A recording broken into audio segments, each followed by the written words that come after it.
It's a great honour to be here, and it's a great pleasure to welcome you this morning and to see so many of you here so early. So thank you very much for making the time. We're very excited that next year we'll see the first edition of Tokyo Gendai. Tokyo Gendai is a new art fair for Japan, which is, in its inaugural edition, will have around 80 galleries participating. Around 20% of those will be from Japan, and this will take place at Pacifico in Yokohama, which, having done extensive research and consulted extensively with the galleries in Japan and also analysing the different venues that are available in Japan, Pacifico in Yokohama gives us the opportunity to have a venue for the long term where we can build an event of sufficient scale. So in our first year we'll have around 10,000 square meters of space.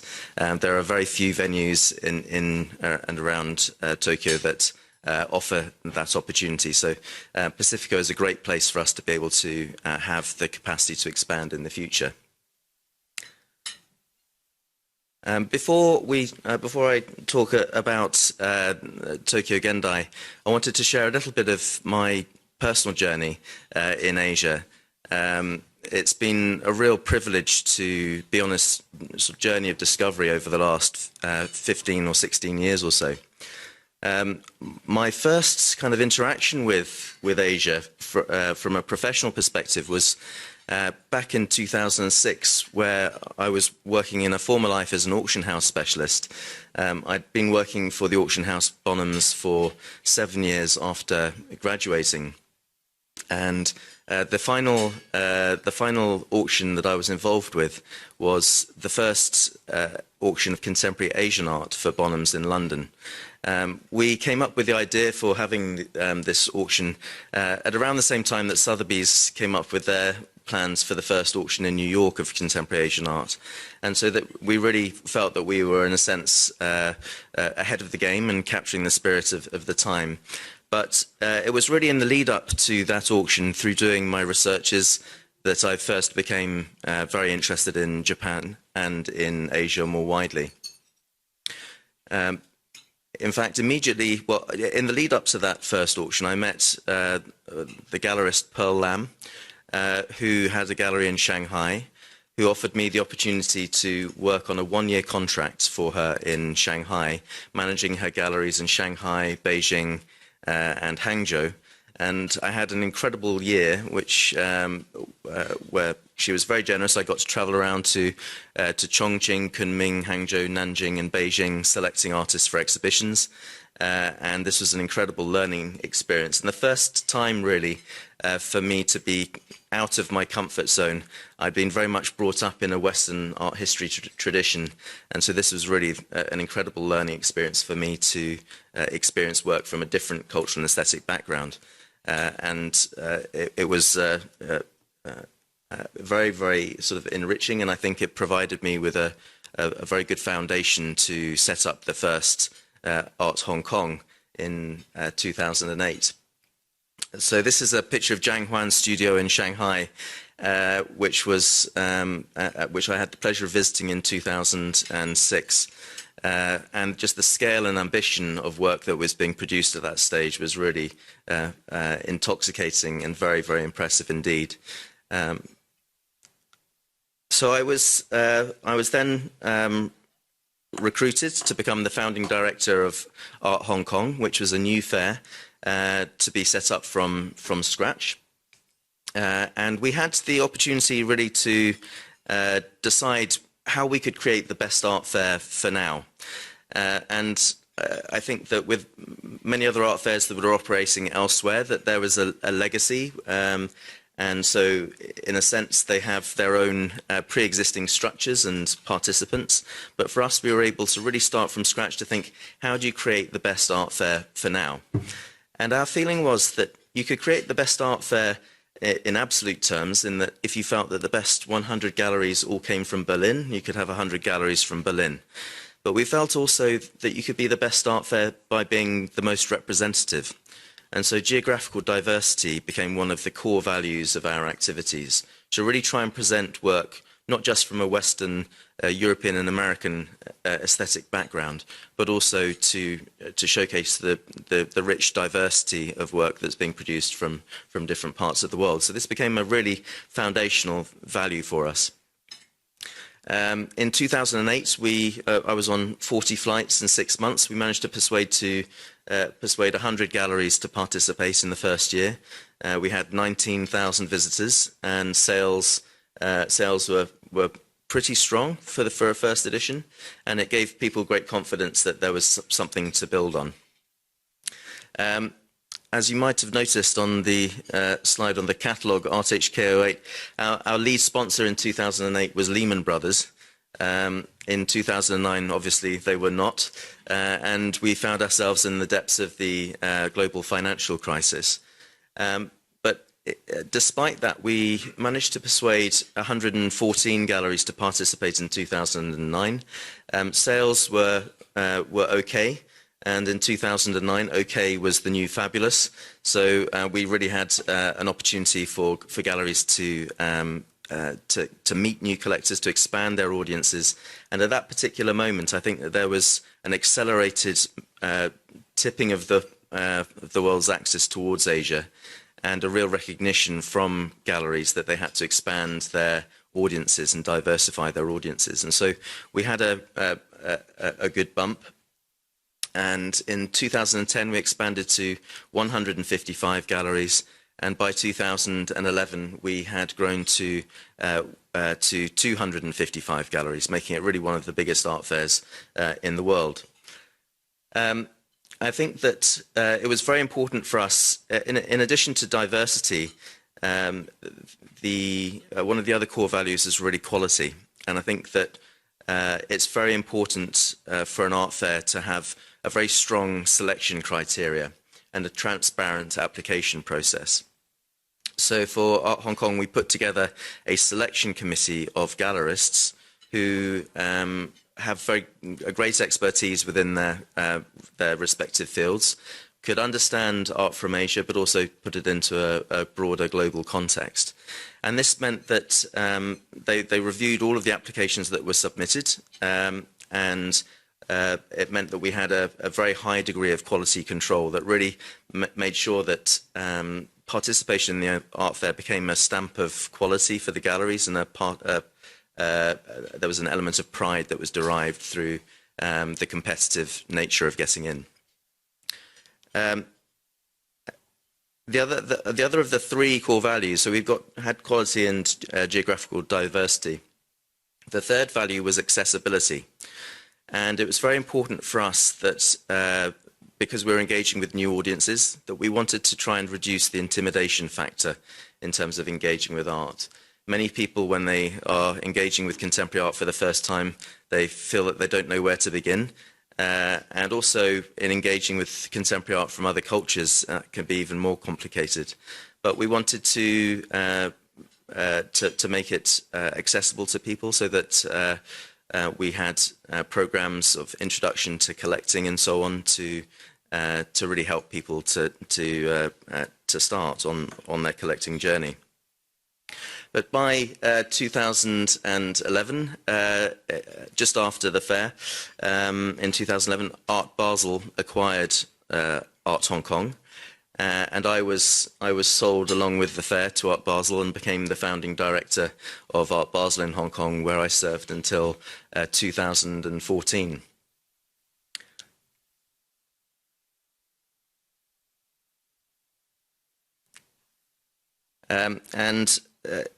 I think that it was a point of real pride for the whole team, really, that we were able to, in quite a short space of time, create something that was not only of commercial significance, but also of cultural significance.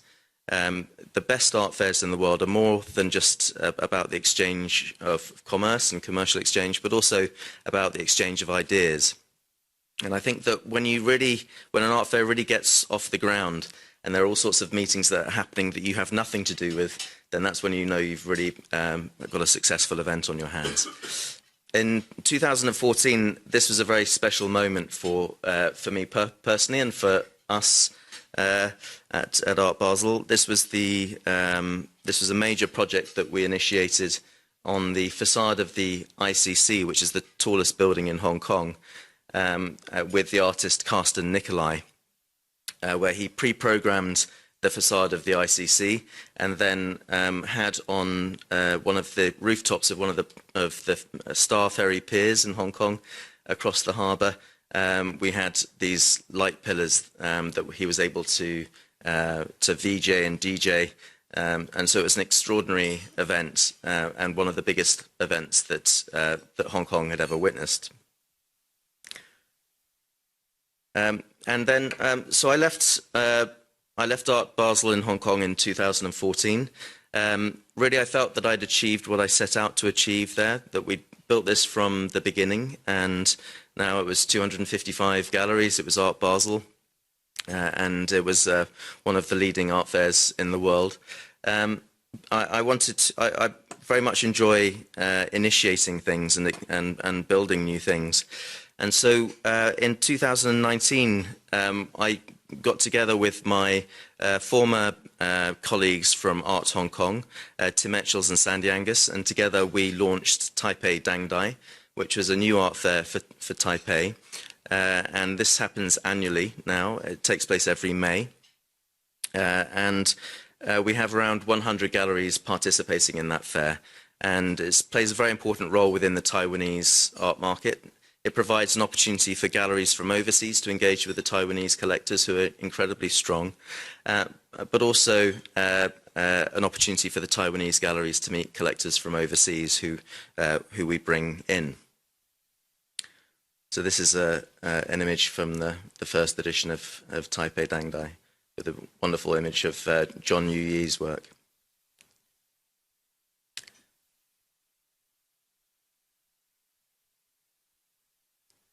In 2020, just prior to the pandemic, we were able to initiate a major installation by the artist Michael Lin on the facade of the 101 building in Taiwan, which is the iconic building there. So that was a great to be able to achieve, even only in our second year. Even during the pandemic, this past May, even though borders were closed, we had a very successful third edition of Taipei Dangdai, and sales were very strong, and it really gave a sense of the weight and the strength of the Taiwanese market. So we have created an umbrella brand for the art fairs that we organise, which is called the Art Assembly. Tim Etchells, Sandy Angus and myself, between us, we organise 6 different art fairs in Asia and the Asia Pacific. We are by far the biggest art fair organiser in the Asia Pacific. So we have fairs in India, in Shanghai, in Tokyo, in Taipei, in Singapore and in Sydney. And this really gives us the opportunity to be able to cross-promote and it provides great cross-networking opportunities so that we can really help to introduce collectors to each other, introduce the art scenes to each other, and attract audiences from many different constituencies. So these are the fairs that we organise. We have photo fairs in Shanghai, we have the India Art Fair in Delhi, Sydney Contemporary in Australia, Taipei Dangdai. We have Art SG, the first edition, coming up in January next year, and Tokyo Gendai, which will take place in July. But in addition to having these fairs, this collaboration has allowed us to build a very extensive VIP relations network. So in addition to the teams that we have permanently on the ground in the locations where the fairs operate, we now have a VIP relations network of representatives who are embedded in their local scenes in Jakarta, Manila, Kuala Lumpur, Bangkok and Seoul. And so this really gives us an unparalleled reach and network. And over the next few years, we're very much looking forward to investigating this further and seeing how we can leverage these connections year-round. I think that this gives us a great position in the region. We're present 6 times a year, so we don't have we're not parachuting in once a year, if you like. We're present all year round. In January next year at the Marina Bay Sands, we have a new art fair called Art SG, which is going to feature 165 galleries from around the world. And this is going to be a great opportunity for people to engage with Southeast Asia and the Southeast Asia audience. But we'll be attracting a Pan-Asia audience, and we would love to welcome you all to Singapore in January. So please do be in touch if you would like to attend, and we'd be delighted to offer you passes. And that really brings us on to Tokyo Gendai. I was just talking with Eri and our fair director, and it was in fact 15 years ago that it was my first visit to Tokyo, 15 years ago this month. And Japan has always played an incredibly important part in all of our activities. We have, I think that Japan has one of the strongest cultural scenes and one of the strongest gallery scenes of any city in the world. And it's been our experience over the past few months that we've had an extraordinary response from galleries from right around the world, but also from collectors who have said how excited that they are at the prospect of being able to come to Tokyo and to Japan on the occasion of the art fair. So, I think that we're very committed to building this for the long term. There's a lot of things that we have to organise over the next few months, but we're very excited to bring a stellar lineup of galleries.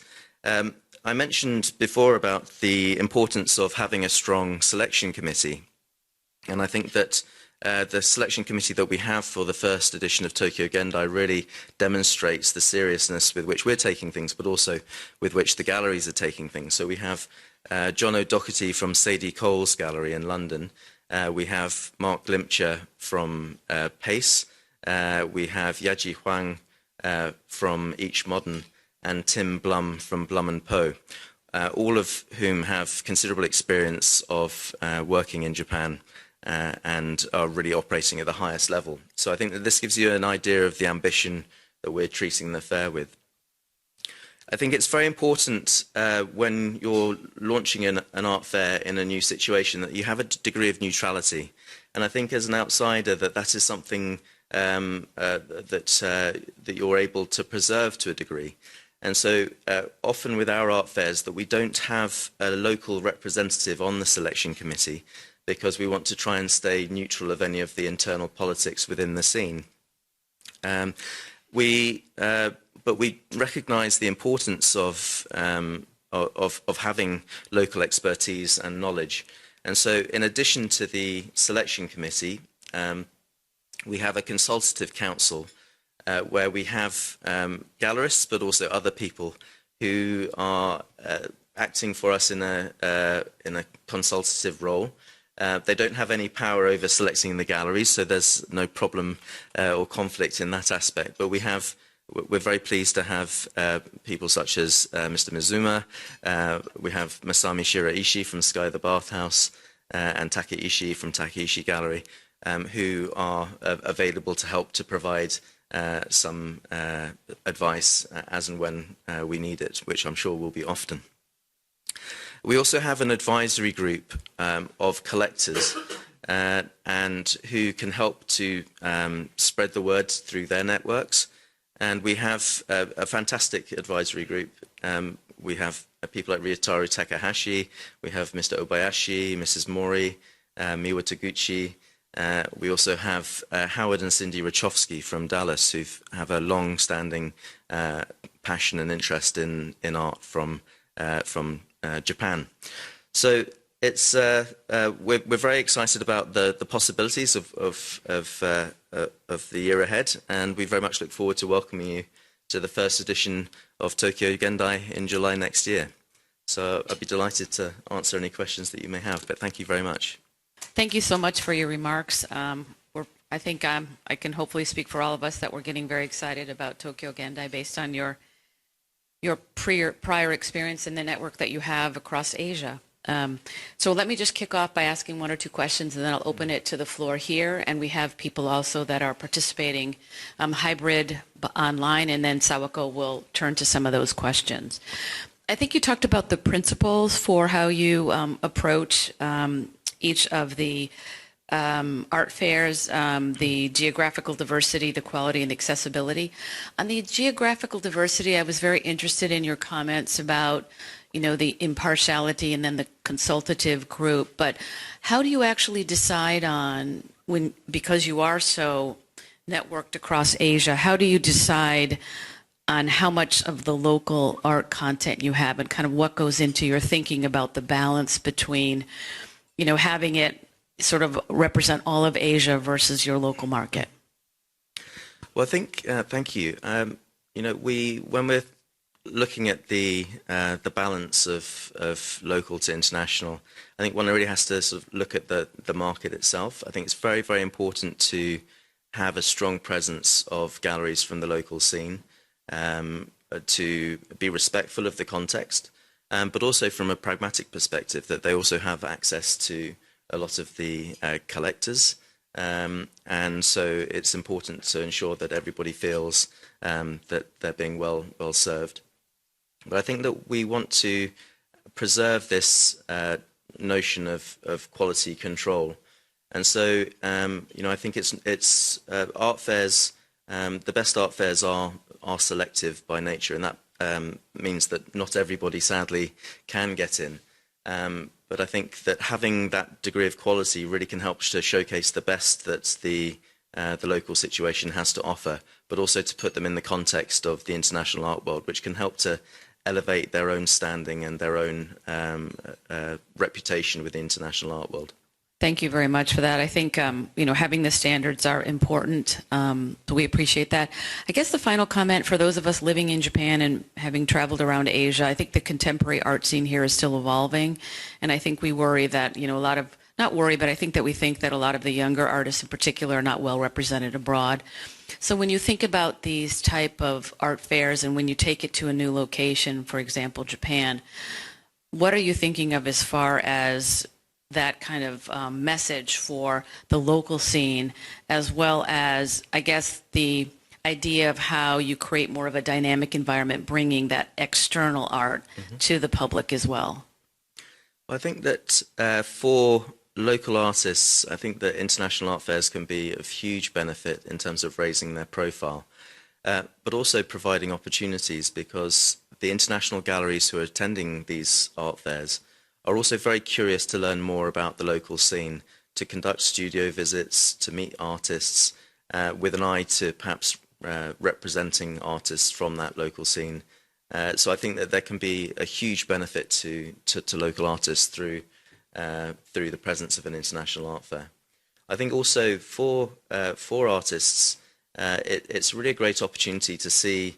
It's almost a temporary exhibition of some of the best artists from right around the world, and so it's a great learning resource also for artists to be exposed to this degree of quality from right around the world. And as I mentioned, having gone to the Art Basel event a few times, the energy there is amazing. Even if you're not an artist, you can sort of see the networking starting to happen, and that kind of cross-cultural fertilization of information. So thank you. I was very, interested in your involvement from Hong Kong, doing something in China, and then now Japan and Taipei and so forth. Being a Japanese, Japan is a very interesting place. I just like to hear your experience and what were the major challenges you had, like doing Tokyo Gendai after evolving from Hong Kong, Taipei, then Japan. Well, I think we're still in the process of putting the fair together. I've been very lucky in the sense that we've been building a very strong team, which is led locally by Eri Takane, who is here today with us, and who's able to help us to navigate the particularities of the Japanese art scene.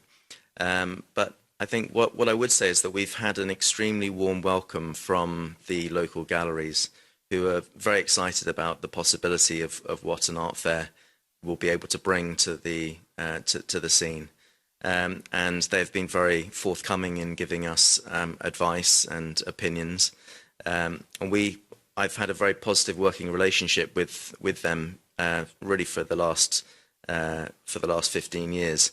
They've been very active in all of the activities that we've organised. So I'm very much a known entity to them.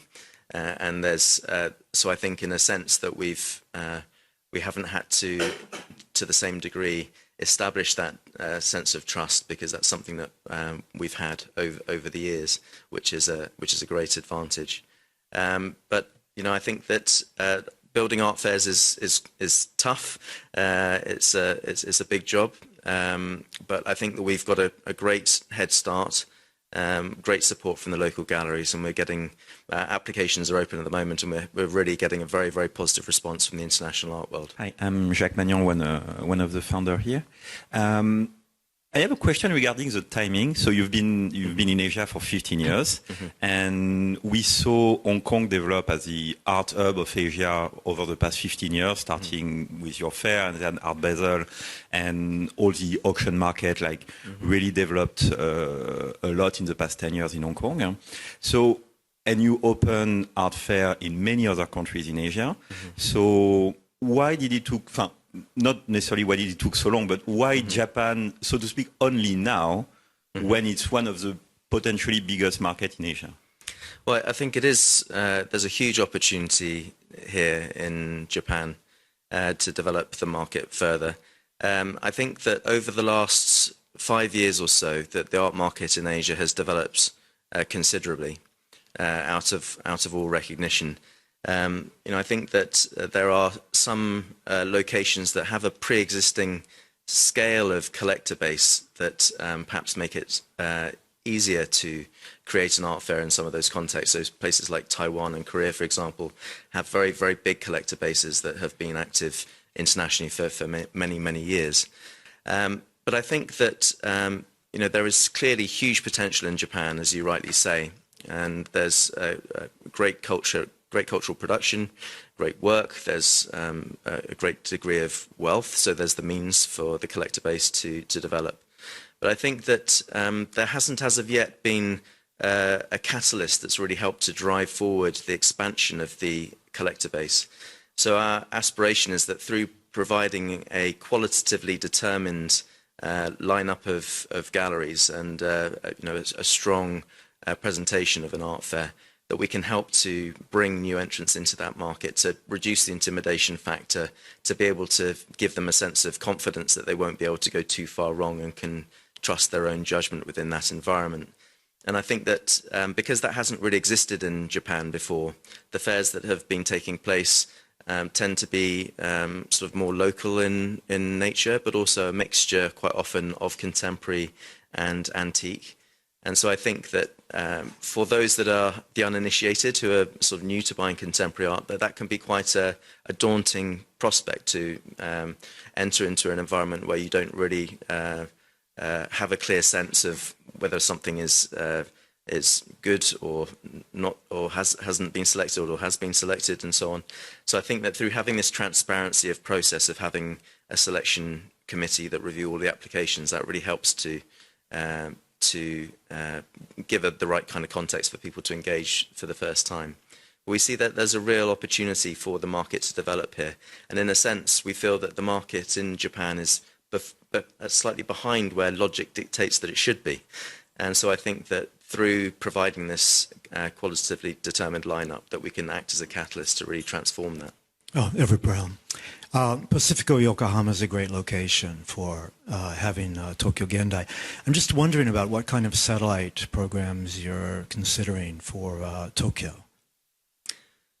Thank you. Yeah, well, the week of the fair is an important opportunity for people to really discover not just the fair itself, but also to come and see the great things that are happening in the wider scene. And so when people are travelling in for an art fair, they're not just wanting to come and see the galleries in the exhibition hall, but they're also wanting to come into the city to discover the great galleries that are and the great shows that are being put on at the galleries, and also to discover the institutions. So we will be putting together an expansive VIP program of tours, of gallery visits, of studio visits and events during that week so that people can really discover the best that Tokyo has to offer.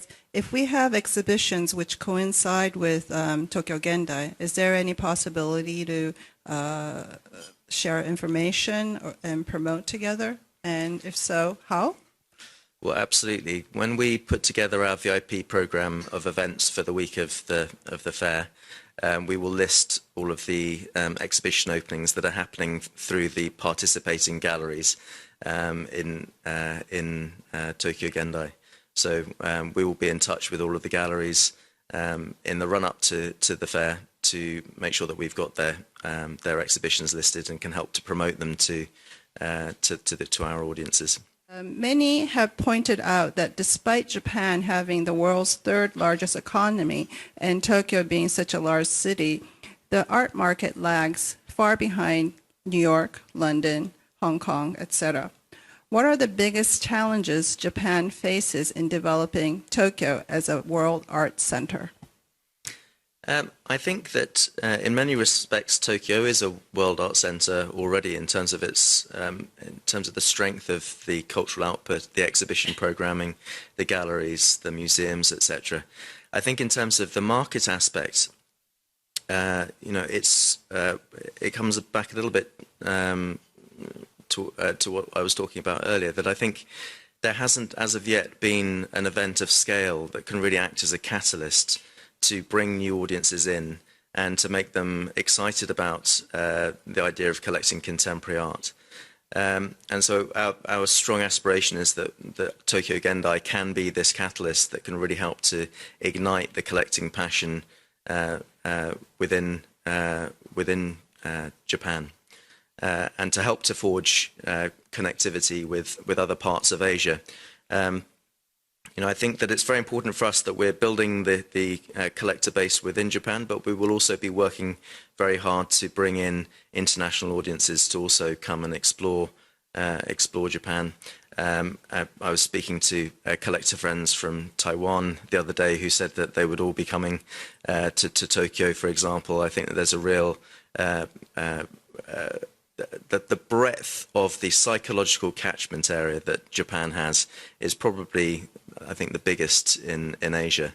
That there's a lot of respect internationally for the cultural scene and the rich cultural heritage of Japan. I think it's a very appealing destination for people to come to. So I feel excited about the possibilities that we're going to be able to help to unlock. Can you talk about the role that NFTs will play during the art fair?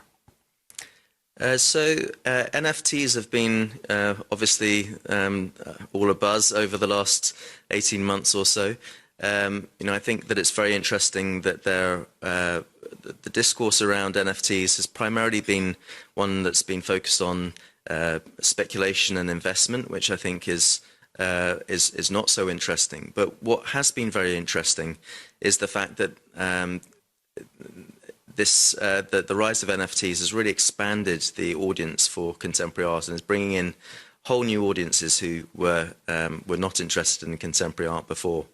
And I think that anything that is specifically focused on a medium is not necessarily so interesting, because you have good work that's produced in the medium and bad work that's produced in the medium.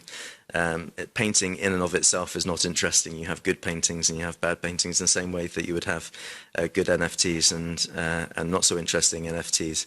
But we will be having a sector of the fair dedicated to digital art, where we will have some works that will be undoubtedly produced in or displayed that will be NFTs, but we really want to have a qualified discussion about what makes things interesting. And so we will really be trying to contextualize the digital art of today in the context of digital art over the last 20 or 30 years. And I think that then we can have a proper discussion about things. Thank you for teaching us about Tokyo Gendai. I am an art curator trying to work with artists at Haneda Airport. For smaller galleries that support up-and-coming young artists, will there be an opportunity for them to be involved in a smaller capacity? We have a sector dedicated to younger galleries, which we subsidise, so the costs are cheaper than the standard gallery sector booths. And the scale of those booths is also smaller, so there will be the opportunity for younger galleries to participate, although in the end it will be quite competitive to get in, and we do have, it will be the selection committee that make the final decision on who gets in. But we hope that the fair will be good for everybody, regardless of whether or not they're able to participate. And we feel that by really raising the awareness within Japan of contemporary art, that actually everybody will benefit.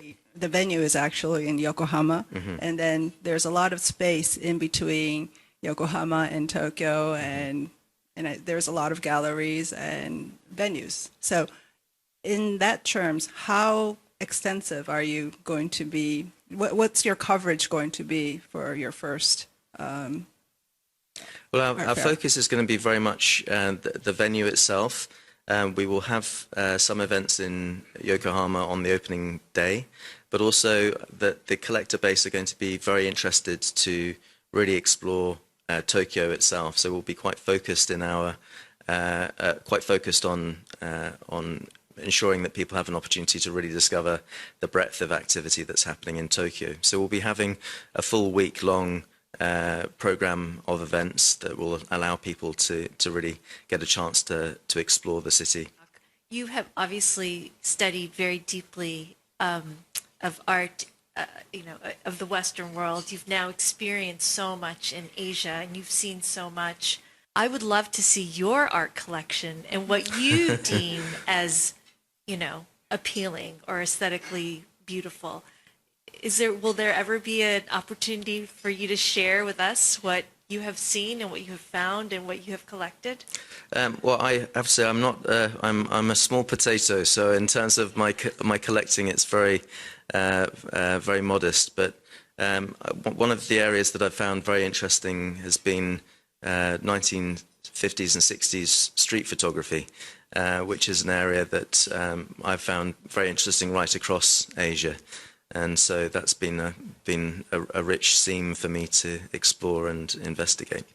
I'd like to, first of all, congratulate you on being a phoenix, always rising up out of and reinventing yourself.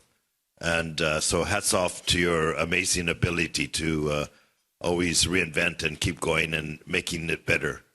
Thank you, Johnny. And we're looking forward to, as the first, a lot of people don't realize the Tokyo Art Fair Tokyo that we know, it originally started at the same place at Pacifico Yokohama.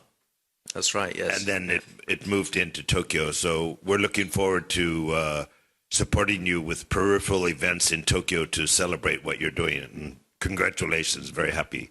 Thank you very much. Thank you. Yeah, so it was back to what you were mentioning around the selection process and maybe the smaller gallery. So I was wondering, did you have a target in terms of what's going to be the mix between local galleries versus global galleries? Mm-hmm. So how are you looking at this balance? Yeah. And a side question of that is regarding the international galleries. What was their biggest concern as to coming to Japan? What was your most pain point in terms of convincing them to come? I think in terms of the sorry, if you could remind me the first part of your question. Yeah. Yeah, so we will have around 80 galleries in the first year, constrained by the space that we have available. Of those 80, I think probably around about 20 will be from Japan. And so it will be a strong representation of galleries from Japan. And we will then have galleries from across Asia, but also from Europe and the United States. In terms of the difficulties in persuading galleries to participate, I mean, we're getting very, very strong interest. And so I think in terms of any art fair that we've organised, the strength of interest that we've had for Tokyo Gendai is probably the strongest. I think for some galleries that they have very strong connections already, either through the artists that they represent or that they have particular collectors here, which gives them a feeling that they have an in. But there are plenty of galleries out there that haven't yet had the experience of Japan, and so we're very much hoping that we can help them to forge new connections and to meet new collectors here. So at the moment the interest is very strong for a first year. So we're still in the recruiting phase at the moment, and we'll be announcing our lineup in early March. How do you make the big difference with the existing art fair, such as Art Fair Tokyo, Art Collaboration Kyoto? Do you think that Tokyo Gendai can be a trigger to accelerate the art market in Japan more, or even in scale? Or any potential? Do you have any potential concern on cannibalization among the collectors because of the still smart Japanese art market? So we're very much looking to expand the pie. For us to be taking market share is not interesting for us, that we really want to be changing the game here and really helping to expand the audience for contemporary art. I think that in terms of other art fairs, I'm very much looking forward to going to see Art Collaboration Kyoto later this week, and I think that it's a very interesting model. It's quite different from what we're trying to achieve. I think that the nature of a major international art fair, that there is a degree of scale that can have a critical mass and can bring the attention of the international art world to a city for the duration of that event. And I think that scale is going to be something that is unique to the fair over the next few years.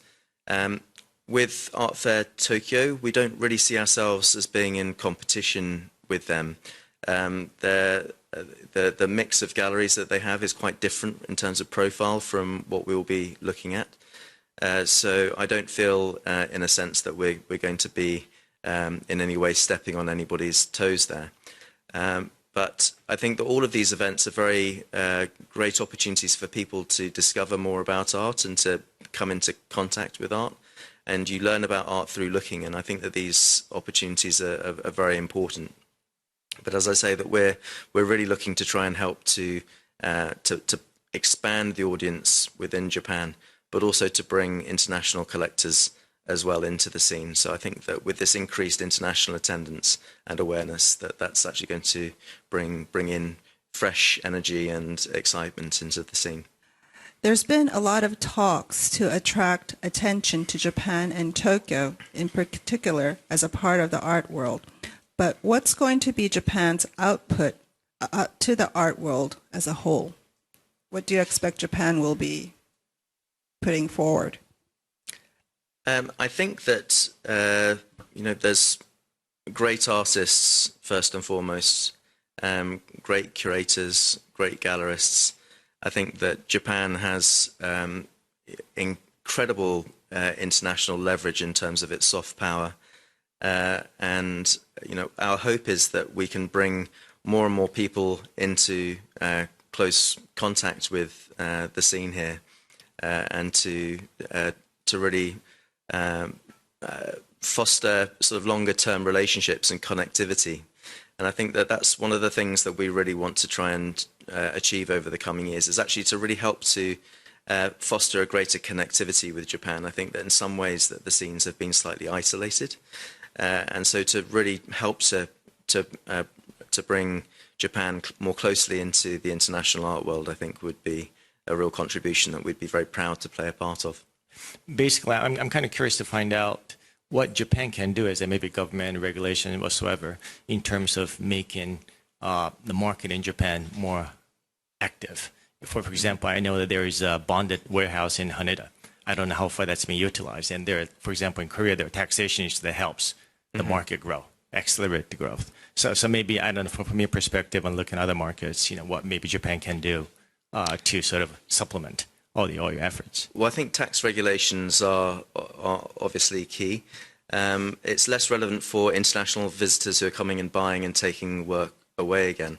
But certainly reducing tax on import and sales tax is always a very positive and welcome development. In terms of the international gallerists coming, I remember, I think this was maybe 2019 in Hong Kong, Art Basel, a lot of the larger galleries would sell out in one day, and they would be turning a lot of their inventory. Do you think that that would be happening at Tokyo Gendai? Oh, well, we very much hope so. I think we'll be doing our very best to try and help to ensure that we have a really great collector base attending, both from Japan and from internationally.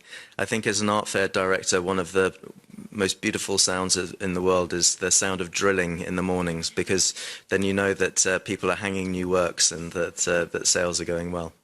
So we very much hope that we'll be able to enjoy those sweet sounds. The tendency here in Japan is to be a little, the collectors, there are major collectors, but they tend to be a little bit more secretive. Mm-hmm. And also there are a lot of corporations who has a lot of inventory that they've acquired throughout the years. Mm-hmm. How do you think they would come into play with Tokyo Gendai? Well, I think the most important thing in terms of attracting audiences and getting the word out there is to have a strong lineup of galleries. And I think that for those that are interested in contemporary art, that is probably the strongest motivating factor to attend, is the strength of the lineup that we'll be able to put together. I think that in an art fair context, it is possible to have discreet conversations and to remain under the radar. We have also been witnessing right across Asia, and I think Japan is also it's very much the case here as well, that there's a younger generation of collectors who are coming through, who are very much internationally engaged and plugged in, who are becoming increasingly active. And so we'll be working very hard also to try and engage with this younger generation of collectors, in addition to the more established collectors. Well, thank you, everyone. I think the amount of questions that we had shows the depth of interest. I also want to give a shout out to thank you for bringing your director, Eri Takane, this morning. We've learned a lot. It seems to me that, well, we see this as a very exciting event. You've been working on it behind the scenes for longer.